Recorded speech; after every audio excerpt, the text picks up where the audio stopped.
சீரும் சிறப்புமாக இன்று 4வது நாளாக அழகாக நடத்தி கொண்டிருக்கின்ற அன்பு சகோதரர் முதற்சங்கு பதிப்பக நிறுவனர் அன்பு அண்ணன் சிவனி சதீஷ் அவர்களுக்கு வாழ்த்துக்களை தெரிவித்து இலக்கியத்தை ஈடுபடுத்திக் கொண்டிருந்த சுமார் 25 ஆண்டுகளுக்கு முன்பே 1998-99 காலகட்டங்களில் என்னை ஆனந்தம் நாளிதழில் பத்திரிகை நிருபராக இலக்கியத்திற்கு முக்கியத்துவம் கொடுத்த அன்பு அண்ணன் சுதேகண்ணன் அவர்களை வணங்கி சிறிய ஒரு வாழ்த்துரையை உங்கள் முன் வழங்கலாம் என இருக்கின்றேன். இந்த நேரத்தில் புத்தக கண்காட்சியை நாம் எதற்காக இங்கு வைத்துள்ளோம், எதற்கு புத்தக கண்காட்சி நடத்தி கொண்டு இருக்கின்றார் என்று உங்களுக்கு தெரியுமா? புத்தக கண்காட்சியை நாம் வாசிக்கும் திறமையை உருவாக்குவதற்காகவே உருவாக்கப்பட்டதுதான் புத்தக கண்காட்சி. இங்கு அநேக புத்தகங்கள் இங்கு வைக்கப்பட்டிருக்கின்றது. சமூக பிரச்சனைகள், மருத்துவம் சம்பந்தமாக, இலக்கியம் சம்பந்தமாக மற்றும் பல்வேறு கருத்துக்களை கொண்ட பல புத்தகங்கள் இங்கு காட்சிக்காக வைக்கப்பட்டுள்ளது. இதை சொல்லப்போனால் 24 ஆண்டுகள் நிறைவு பெற்று 25 ஆண்டுகளாக ஒரு இலக்கிய பணியை கையில் எடுத்து எந்தவித பிரதிபலனையும் எதிர்பார்க்காமல் சிறப்பாக ஒரு இலக்கிய நாளிதழை கையில் கொண்டு சிவனி சதீஷ் அவர்கள் கையில் ஏந்தி கொண்டு சிறப்பாக செயல்பட்டு கொண்டிருக்கின்றார்கள். அவருக்கு என்ன லாபம்? இந்த புத்தக கண்காட்சியால் அவருக்கு லாபமா? இல்லவே இல்லை. ஏனென்றால் புத்தக கண்காட்சியில் பல்வேறு புத்தகங்கள் இங்கு வைக்கப்பட்டிருக்கின்றது. 10% தள்ளுபடி போட்டு விற்பனை செய்யப்பட்டிருக்கின்றார்கள். இதற்கு அவருக்கு எந்தவித லாபமும் இல்லாமல் புத்தகத்தை இன்று விற்பனை செய்து கொண்டிருக்கின்றார்கள். ஏனென்றால் இலக்கியவாதிகள் புத்தகத்தை படித்து அந்த புத்தகத்தின் மூலம் ஒரு நல்வழியை சமுதாயத்தை உருவாக்க வேண்டும் என்று ஒரே ஒரு நல்லெண்ணத்தோடு சிறப்பாக செயல்படுத்திக் கொண்டிருக்கின்றார். நான் சொல்லப்போனால் இன்றைய காலகட்டங்களில் போதை என்னும் ஒரு பெரிய ஒரு ஆபத்து நமது நாட்டை சூழ்ந்து கொண்டிருக்கின்றது. போதையில் தள்ளாடி கஞ்சாவும் போதை என மக்கள் மத்தியில் இன்று பரவலாக பரவி கொலை கொள்ளை என்ற சம்பவத்தில் ஈடுபடும் அளவிற்கு இன்று செயல்பட்டு கொண்டிருக்கின்றது.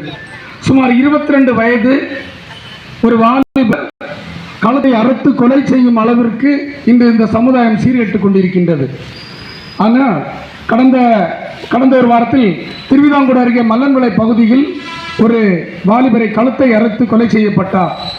அந்த உடலை பார்க்கும்போது கழுத்து அறுபட்டு அதிலிருந்து இரத்தத்தை எடுத்து அந்த இறந்த நபரின் உடலில் முழுவதுமாக இரத்தத்தை பூசி அந்த ரொம்ப அறக்கோரமான ஒரு காட்சியை நாம் காண முடிந்தது. இந்த அளவுக்கு ஒரு இரத்த கொண்ட ஒரு வாலிபர்கள் இருக்கின்றார்கள் என்றால் அது ரொம்ப சமுதாயத்துக்கு சீர்கேடாக இருக்கின்றது. இந்த திருவட்டார் ஆற்றூர் பகுதியில் பார்த்தீங்கன்னா ஒரு காங்கிரஸ் கட்சி பிரமுகரை வெட்டி கொலை சராசரியாக நடந்து கொண்டிருக்கிறது. களியாக்கவள பகுதியில் பார்த்தா கழுத்தறுக்கப்பட்ட நிலை, காரிலே பணம், இப்படி ரொம்ப சமுதாயம் சீர்கெட்டு போகின்ற காரணம் இன்றைய காலகட்டங்கள் டிஜிட்டலாக இருக்கின்ற இந்தியா தான்.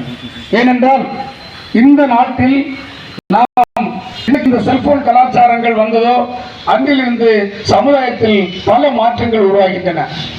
என்ன என்றால் ஒருவரை கொலை செய்ய வேண்டும் என்றாலும் சரி, ஒருவரை நாம் பார்க்க வேண்டும் என்றாலும் யூடியூப் மூலம் பார்த்து அதை தேர்வு செய்து இந்த வழி நாம் செய்தால் தப்பித்துக் கொள்ளலாம், இந்த வழி செய்தால் நாம் எளிதாக ஒருவனை சீரழித்து விடலாம் என்றுதான் இந்த யூடியூப்புகள் வளர்ந்து கொண்டிருக்கின்றன. ஐயாக்கள் சொன்னாங்கள் கல்விகள் இந்த புரட்சிகளாக மாறிக்கொண்டிருக்கின்றது என்றார். கல்வி புரட்சிகள் இருக்கின்றன செய்கிறது. ஏனென்றால் இந்த படித்தவர்களுக்கு என்றுமே நமக்கு ஒரு நல்ல வாய்ப்புகள் தந்து கொண்டிருக்கின்றது. ஏன் இன்னும் சொல்ல போனால் இன்று பெரிய பெரிய பொறுப்புகள் அரசு அதிகாரிகளாக இருக்கின்றார்கள். 27 வயது முதல் 35 வயதுக்குள் உட்பட்ட மாணவர்களாக இருக்கின்றார்கள். இவர்கள் எல்லாருமே ஒரு நல்ல ரேங்கில் இருக்காங்க. District employment officer, bank manager, sub registrar, tahsildar, DSO, இப்படி எல்லா பல பொறுப்புகள். முன்னாடி பார்த்தீங்கன்னா ஒரு ஆள் படித்து அந்த ஆள் ப்ளஸ் டூ முடிச்சுட்டாங்களா இல்லை டிகிரி முடிச்சுட்டாங்களா எம்ப்ளாய்மெண்ட்ல பதிவு பண்ணி 20-25 வருஷம் காத்திருக்கணும்.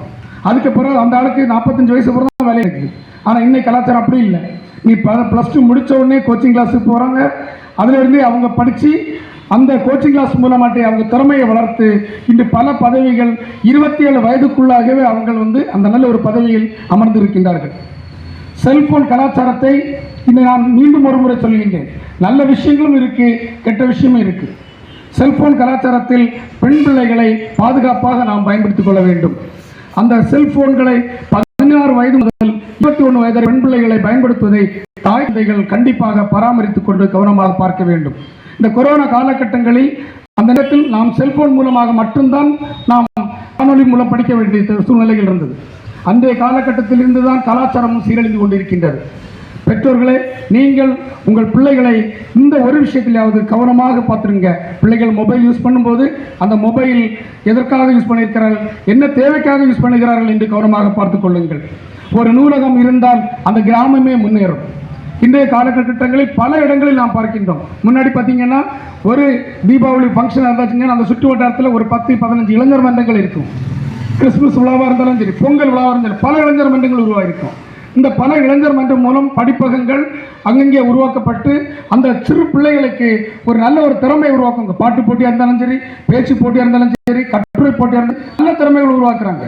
ஆனால் இன்று இலக்கியங்களில் இந்த காலகட்டத்தில் பார்த்தால் இந்த 25 வயதுக்கு உட்பட்ட மாணவர்களை காணவே முடியவில்லை. ஏன்னா இந்த 60-65 வயசான இவங்களை இன்னைக்கு இந்த இலக்கியத்தை பிடிச்சிட்டு அவங்க இருக்கிறாங்கன்னா அவங்க சிறு வயதில் இருந்த இலக்கியத்தின் மீது உள்ள ஆர்வங்கள். இன்னைக்கு 25-20 வாலிபர்களை பாருங்க, இலக்கியத்தின் ஆர்வமே இல்லை. காமராஜரை பற்றி ஒரு கட்டுரை போட சொன்னா பள்ளிக்கூடங்களில் காமராஜரை பற்றி நீங்க பேசணும், இல்லைன்னா காமராஜரை பற்றி ஒரு கட்டுரை பேசணும்னா உடனே மொபைல் எடுத்து யூடியூப்ல பாக்குறாங்க. காமராஜர் கட்டுரைகள் அப்படின்னு போட்டு உடனே அதை பார்த்து என்னன்னா ஸ்கூல் எழுதுறாங்க. ஒரு பள்ளியில இருந்து 40 மாணவர்கள் இருக்காங்க. 40 மாணவர்களுக்கும் ஒரே டீச்சர் என்ன பண்றாங்க, காமராஜரை பற்றி நீங்க ஒரு கட்டுரை எழுதி கொண்டு வரணும்னு யூடியூப்ல பார்த்தா எல்லாருமே ஒரே மாதிரி எழுதி கொண்டு வராங்க. ஆனால் ஒரு புத்தகங்கள் இதே மாதிரி ஒரு நூலகங்களோ ஒரு புத்தகங்களோ உருவாகி இருந்தால் காமராஜரை பற்றி பல விஷயங்கள் அதில் இருக்கு. ஒவ்வொரு மாணவரும் ஒவ்வொரு விஷயங்களை அறிஞ்சிக்கலாம், காமராஜரை பற்றி தெரிஞ்சுக்கலாம். காமராஜர் இருக்காங்க, கலாம் இருக்காங்க, கலாமன் பொன்மொழிகள் இருக்குது, அந்த புக்கெல்லாம் படித்து பாருங்க, நிறைய விஷயங்கள் இருக்கு.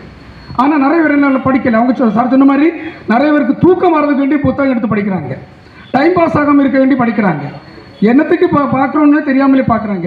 ஏன்னா இன்னைக்கு காலகட்டங்கள் அந்த அளவில் மாறி போய் சமுதாயம் அந்த அளவில் வேகமாக போயிட்டு இருக்கு. ஏன்னா ஒரு ஹாஸ்பிட்டலில் போயாச்சுங்கன்னா சும்மா ஜஸ்ட் ஒரு 5 நிமிஷம் படப்படலாம் பார்க்குறாங்க, அப்படியே போகிறாங்க. நூலகமாக இருந்தாலும் சரி, பத்திரிகை இருந்தாலும் அப்படி தான். 24 பக்கங்கள் ஒரு பத்திரிகை நம்ம வீட்டில் வருதுங்கன்னா 2 நிமிஷத்தில் பார்த்து முடிச்சுட்டு போகிறாங்க. முன்னாடி அப்படி இல்லை, 10 நிமிஷம் உட்காந்துருந்து கட்டுரைகள், தலையங்கம் அப்படிங்கிட்டு ஒவ்வொன்றா பார்ப்பாங்க, என்னென்ன விஷயங்கள் இருக்குன்னு பார்ப்பாங்க. இன்னைக்கு யாருமே பொறுமை இல்லை, ஜஸ்ட் உடனே பார்க்குறாங்க. வண்டியில் இருந்தாச்சுன்னா மொபைல் ஆன் பண்ணுறாங்க. நாகர்கோவிலுக்கு போகிறதா இருந்துச்சுன்னா டக்கலேருந்து நாகர்கோவில் போகிற மொபைலே தான் பார்க்குறாங்க, பக்கத்தில் ஒன்றுமே பார்க்கல. இதனால் என்ன நடக்குது, களவு நடக்குது, பயங்கர கூட்டமாக இருக்கும். இவங்க மொபைல் கான்செப்ட்லேயே இருப்பாங்க, பேக்கில் இருக்க பணத்தை காணாமல் போகுது. இப்படி பல விஷயங்கள் நடந்துகிட்டே இருக்குது. அதனால இன்றைய காலகட்டங்களில் நூலகங்கிறது முக்கியமான தேவை. புத்தக கண்காட்சி என்பதும் கண்டிப்பாக நமது அறிவை சார்ந்த ஒரு நிலையமாக வளர்கின்றது. இந்த புத்தக கண்காட்சி மேலும் நிறைய மக்களை வரவழைக்க வேண்டும். ஏனென்றால் இந்த சிவன சதீஷ் அவர்கள் சிறப்பாக செய்து கொண்டிருக்கின்றார்கள். 4 வருடமாக புத்தக கண்காட்சி நடத்திட்டு இருக்கின்றார்கள். தொடர்ந்து அவர் நடத்துவதற்கு போதுமான நிதி உதவிகள் அவருக்கு பெற்றுக் கொடுக்க வேண்டும். நாம் அவருக்கு 25 ஆண்டுகள் ஒரு வெள்ளி விழாவாக அவர் கொண்டாடி கொண்டிருக்கின்றார். நாம் இறுதி நாளில் நாம் அனைவரும் இணைந்து அவருக்கு ஒரு பாராட்டு விழா கண்டிப்பாக வைக்க வேண்டும்.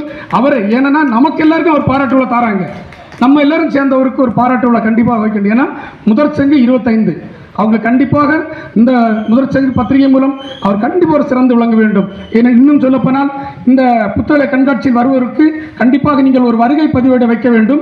அந்த வருகை பதிவேட்டில் அவர்களது பெயரை தொட்டு மற்றும் செல்போன் நம்பர்கள் குறிப்பிட வேண்டும். வருங்காலங்களில் அவங்களுக்கும் கண்டிப்பாக ஒரு தகவல் தெரிவிக்க வேண்டும். இன்னும் சொல்லப்போனால் பக்கத்தில் சுற்று வட்டாரத்தில் இருக்கிற பள்ளிக்கூடங்களுக்கும் நமது நோட்டீஸ்கள் விநியோகம் பண்ண வேண்டும்.